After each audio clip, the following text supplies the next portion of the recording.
বাংলাদেশের গোপালগঞ্জের বাসিন্দারা যারা মুক্তিযুদ্ধের সময় ওপার বাংলায় ছিলেন, এরকমই দুজন আমাদের সঙ্গে এই মুহূর্তে রয়েছেন। টিটপ আমার সহকর্মী আমাদের সঙ্গে রয়েছে। টিটপ,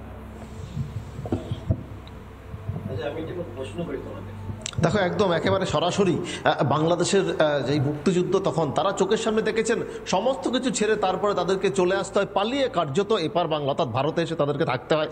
দুই ভাই আমার সঙ্গে রয়েছেন সরাসরি এই মুহূর্তে, রিপাবলিক বাংলা দর্শকরাও দেখছেন।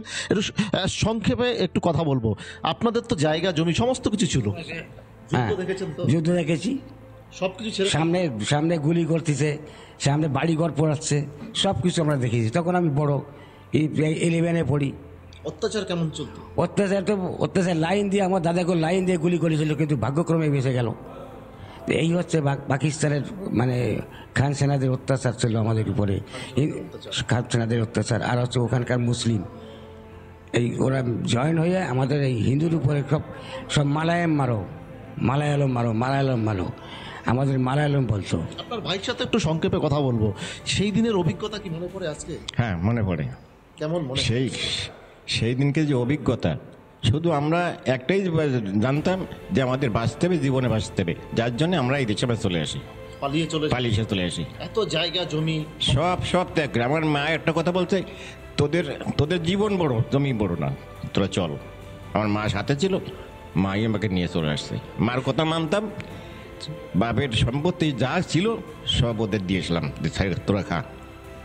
আজ তো সেই দেশ আবার নতুন করে অশান্তি তো সারা জীবনই হবে অশান্তি। আমরা চাই ভারত সরকার একটা ব্যবস্থা করুক, হয় যুদ্ধ নিয়ে দখল করুক, আর না হয় সংখ্যালঘুদের উপর লক্ষ্য রাখুক। আপনাদের তো অনেক আত্মীয় পরিজন রয়েছে, এখনো আছে, কিন্তু কিছু করার, আমাদের তো কিছু করার নাই। তারা যদি বোকামি করে তাহলে আমরা কি করবো? কিছু নিয়ে আসতে পেরেছেন যখন এসেছিলেন? কিচ্ছু না, আমরা খালি হাতে আসি। বললাম গায়ে একটা গেঞ্জি ছিল, শার্ট আর একটা প্যান্ট, হাফ প্যান্ট পরা ছিলাম, আমাদের আর কিছু ছিল না। হয়তো 71-এর সময় বয়সটা একটু কম ছিল, কিন্তু এখন যথেষ্টই বয়স গড়িয়েছে, তারা পরিণত পরিপক্ক। সেই সকল ব্যক্তিদের কাছ থেকে সেই সময় স্মৃতিটা জানবো। টিটপ আমাদের সঙ্গে রয়েছে। টিটপ,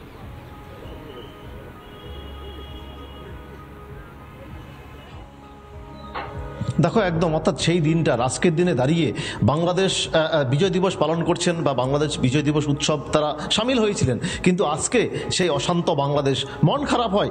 জায়গা জমি সমস্ত কিছু ফেলে রেখে এক কাপড়ে চলে আসেন এপার বাংলা ভারতে। তাদের সাথে আরেকবার একটু কথা বলবো। আজকে কি মন খারাপ হচ্ছে? মন তো খারাপ হবে, ওখানে আমার জন্মস্থান, ওখানে আমাদের সারা মানে 14 পুরুষের বসবাস।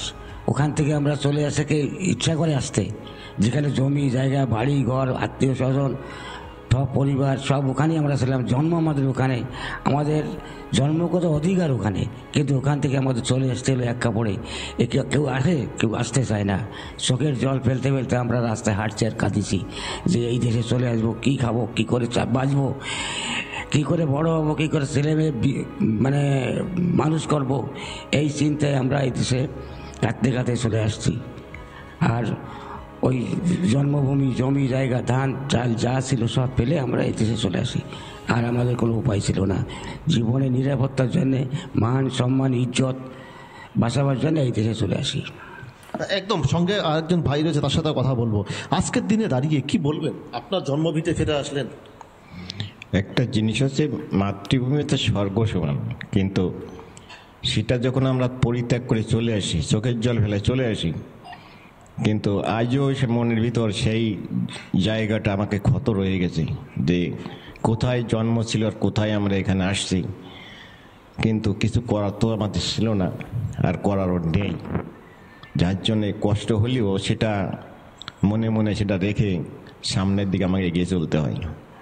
বাংলাদেশের পরিস্থিতি খুব স্বাভাবিক। টিটপ, নিজেদের ভিটে মাটি ছেড়ে অন্যত্র চলে আসা, অন্যত্র আশ্রয় নেওয়া, সেটা যথেষ্টই বেদনাদায়ক এবং তাদের বক্তব্য তা প্রত্যেকটা মুহূর্তে উঠে আসছে।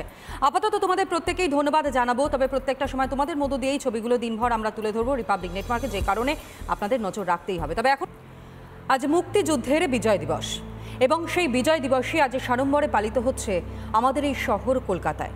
ফোর্ট উইলিয়ামে ইতিমধ্যেই উপস্থিত রয়েছেন গণ্যমান্য ব্যক্তিত্বরা, এবং এই মুহূর্তে সেখানকার ছবিটাও আপনাদের সামনে আমরা তুলে ধরছি।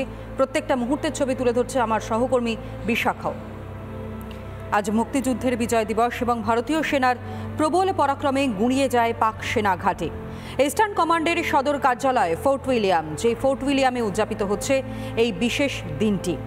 প্রতি বছরের মতো এবছরও মুক্তিযোদ্ধাদের আমন্ত্রণ জানানো হয়েছে আজকের এই অনুষ্ঠানে। ফোর্ট উইলিয়ামের বিজয় স্মরণে শহীদ বীর সেনাদের শ্রদ্ধা নিবেদন আজ। ফোর্ট উইলিয়াম থেকে সরাসরি সেই ছবিটাই আপনাদের সামনে রিপাবলিক বাংলা তুলে ধরছে।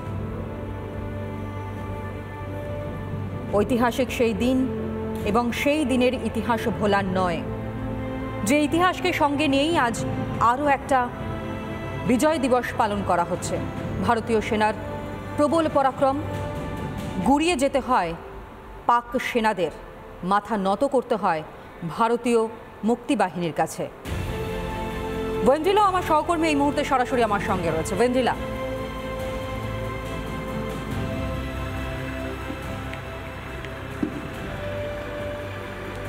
একদিন দেখো এই বিজয় দিবস, আর সেই বিজয় দিবসের যে প্রস্তুতি পর্ব সকাল থেকে শুরু হয়ে গেছে ফোর্ট উইলিয়ামের সামনে।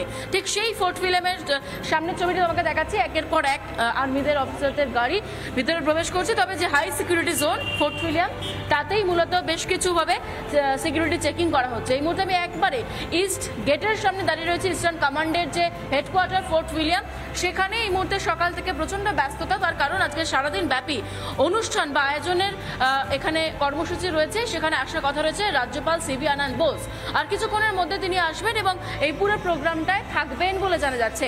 মুখ্যমন্ত্রী মমতা বন্দ্যোপাধ্যায়েরও আসবার কথা রয়েছে।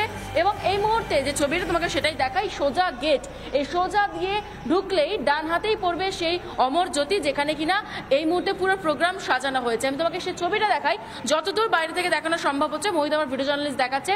দেখো, এই মুহূর্তে যেটা খবর পাচ্ছি যে বাংলাদেশের যারা মুক্তিযোদ্ধা রয়েছেন তাদেরকেও কিন্তু এই অনুষ্ঠানে আসবার জন্য প্রতি বছরের মতো এবছরও ডাক দেওয়া হয়েছে এবং তারা একে একে এসে পৌঁছচ্ছিল। এবং সেই জায়গা থেকে সকাল থেকে ব্যস্ততা, চেকিং চলছে। একটু দেখবার চেষ্টা করি বিশাখার সঙ্গে। বিশাখা,